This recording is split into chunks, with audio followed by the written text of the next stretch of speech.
State bank کا شرح سود میں کمی کا اعلان، پالیسی ریٹ میں 50 بیسس پوائنٹس کی کمی کر دی، ملک میں شرح سود 11% سے کم ہو کر 10.5% ہو گئی، کاروباری طبقے کی جانب سے سود کی شرح سنگل ڈیجٹ میں لانے کا مطالبہ۔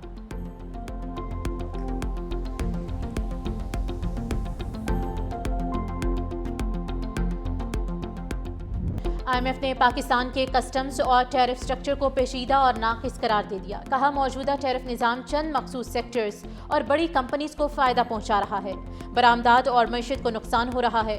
آٹو، زراعت اور فوڈ سیکٹر پر سب سے زیادہ درآمدی ٹیرف عائد ہے۔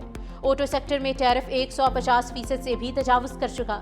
پاکستان نے IMF کو نیشنل ٹیرف پالیسی 2025 سے 30 میں بڑے پیمانے پر اصلاحات کی یقین دہانی کرا دی، جس میں کسٹمز ڈیوٹی بتدریج کم، اضافی اور ریگولیٹری ڈیوٹیز مرحلہ وار ختم اور اوسط ٹیرف تقریباً آدھا کرنے کا پلان شامل ہے۔ حکومتی دستاویز کے مطابق ان اصلاحات سے تجارت، سرمایہ کاری اور معاشی نمو کو فروغ ملے گا۔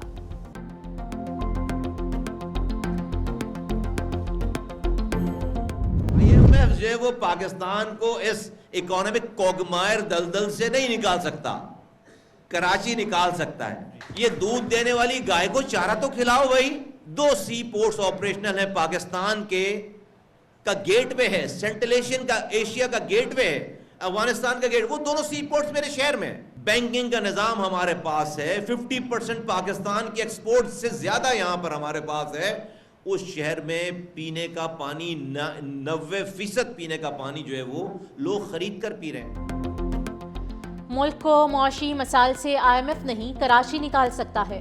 وفاقی وزیر مصطفیٰ کمال کی پریس کانفرنس، کہا بینکنگ کا نظام ہمارے پاس ہے، 50% ایکسپورٹ ہے، دنیا میں 4 رہنے کی بدترین جگہوں میں کراچی کا شمار ہوتا ہے۔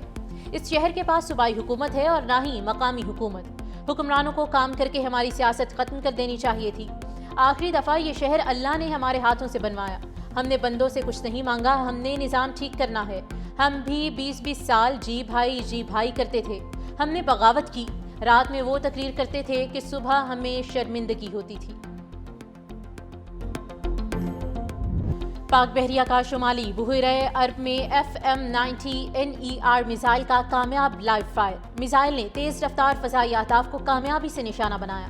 ISPR کے مطابق کمانڈر پاکستان فلیٹ کی مشق میں شرکت کی گئی۔ میزائل فائرنگ سے پاک بحریہ کی اعلیٰ جنگی تیاری اور دفاعی صلاحیت ثابت ہو گئی۔ پاک بحریہ کا سمندری سرحدوں کے دفاع اور قومی مفادات کے تحفظ کے عزم کا اعادہ۔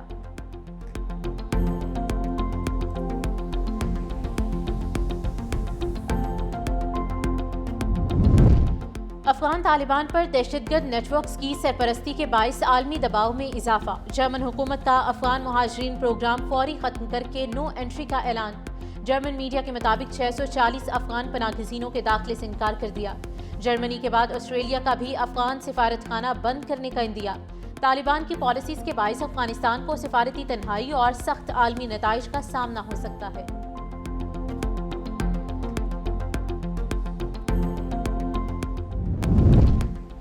PTI نے ملک کو دیوالیہ کرنے میں کوئی کسر نہیں چھوڑی، وزیر مملکت خزانہ بلال اظہر کیانی کی پریس کانفرنس، کہا قرض پروگرام رکوانے کے لیے IMF کو خطوط بھی لکھے۔ PTI کا بیانیہ کبھی معیشت، کبھی سفارتکاری اور کبھی ملکی سلامتی کے خلاف ہوتا رہا۔ حکومت نے ملک کو مشکل مالی حالات سے نکال لیا، اسٹرکچرل اصلاحات کی بدولت معاشی استحکام ممکن ہوا۔ بین الاقوامی ریٹنگ ایجنسیز نے پاکستان کی ریٹنگ بہتر کی۔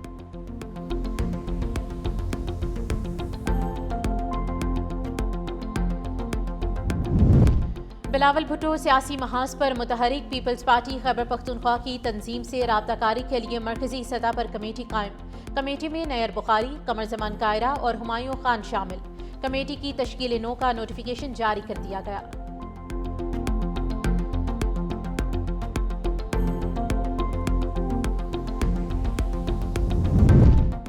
بسنت کی اجازت دینے کا معاملہ عدالت پہنچ گیا۔ لاہور ہائی کورٹ نے حکومت پنجاب اور فریقین سے جواب طلب کر لیا ہے۔ حفاظتی اقدامات کے بغیر پتنگ بازی پر پابندی کے لیے متفرق درخواست دائر۔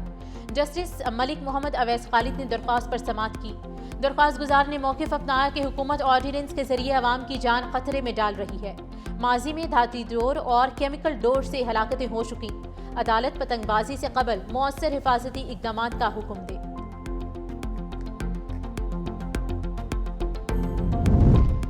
FIA کا بڑا فیصلہ، انٹرپول کے ذریعے پاکستان کے 30 انسانی اسمگلرز کے ریڈ وارنٹ جاری۔ حکام کے مطابق اسمگلرز دبئی، لیبیا، مصر اور قطر میں نیٹ ورک چلا رہے تھے۔ FIA کی ریڈ بک میں بھی شامل رہے۔ ہیومن اسمگلنگ روکنے کے لیے FIA کے مسقط، تہران اور ایتھنز میں لنک دفاتر قائم کر دیے گئے۔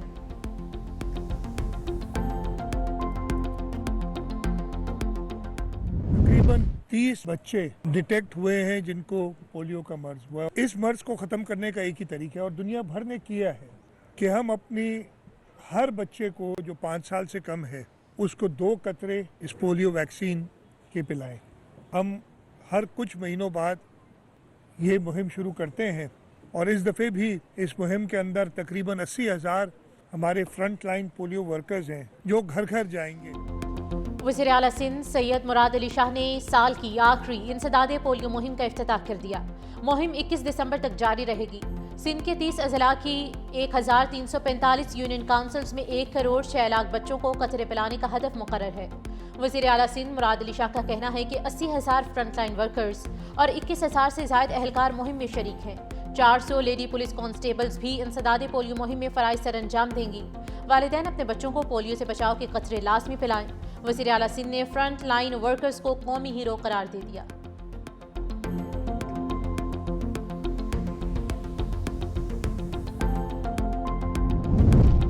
DSP کے ہاتھوں بیوی اور بیٹی کے قتل میں ہولناک انکشافات۔ لاہور کے DSP عثمان حیدر نے پلاٹ کے لین دین پر دونوں کو قتل کیا۔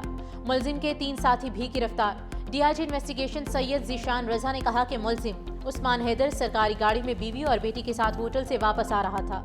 رنگ روڈ پر فائرنگ کر کے بیوی اور بیٹی کو قتل کیا۔ ملزم نے بیوی کی لاش کالا شاہ کاکو کے قریب کھائی میں، جبکہ بیٹی کی لاش کہنا کے علاقے میں گندے نالے میں پھینک دی۔ بیٹی کو ماں کا ساتھ دینے پر ملزم نے نشانہ بنایا۔ دونوں کے بلڈ سیمپلز گاڑی سے مل گئے۔ کراچی کے شہریوں کے لیے بڑی خوشخبری، ڈبل ڈیکر بسوں کی کھیپ کراچی ایئرپورٹ پہنچ گئی۔ وزیر ٹرانسپورٹ سندھ شرجیل انعام میمن کا سوشل میڈیا پر پیغام، لکھا ڈبل ڈیکر بسیں بہت جلد کراچی کی سڑکوں پر رواں دواں ہوں گی۔ حکومت عوام کے لیے سستی اور بہترین سفری سہولیات کی فراہمی کے لیے کوشاں ہے۔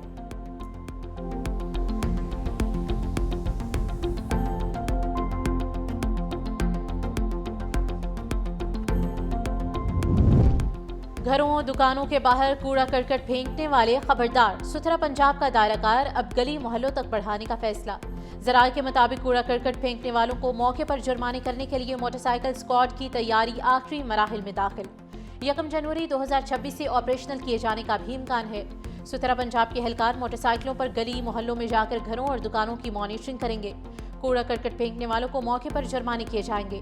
اہلکار تصاویر یا ویڈیو ریکارڈ بھی پاس رکھیں گے۔ پائلٹ پروجیکٹ کا دائرہ کار دیگر اضلاع میں پھیلایا جائے گا۔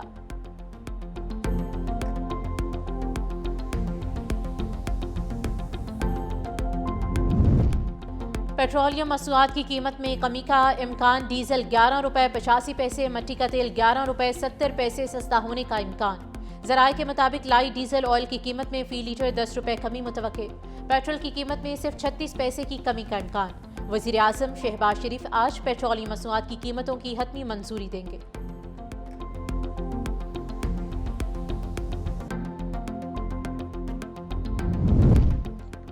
پاکستان کے ہاتھوں میدان جنگ میں شکست کے بعد بھارت کو سفارتی محاذ پر بھی مسلسل سبکی کا سامنا۔ امریکہ کی قیادت میں جدید ٹیکنالوجی کے عالمی اتحاد پہ کس سلیقہ سے بھارت کو نکال دیا گیا ہے۔ بھارتی اپوزیشن نے مودی حکومت کو عالمی رسوائی کا ذمہ دار قرار دے دیا۔ مئی کی شکست کے بعد ہر محاذ پر بھارت کی ساکھ زوال کا شکار ہے۔ ناکام خارجہ پالیسی پر مودی حکومت کو شدید دباؤ کا سامنا ہے۔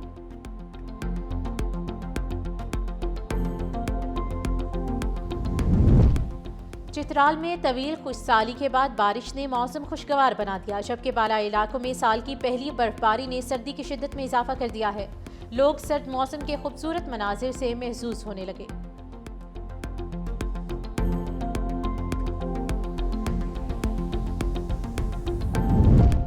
یوکرین کا امن مذاکرات سے قبل نیٹو رکنیت کی خواہش ترک کرنے کا اندیا۔ یوکرینی صدر ولادیمیر زیلنسکی نے واضح کیا ہے کہ اگر مغربی ممالک یوکرین کو روسی جارحیت کے خلاف مضبوط، قابل عمل اور دیر پا سلامتی کی ضمانت فراہم کرے تو یوکرین نیٹو کی رکنیت کی خواہش ترک کرنے کے لیے تیار ہے۔ یہ پیشکش یوکرین کی جانب سے ایک بڑی سیاسی رعایت اور سمجھوتا ہے۔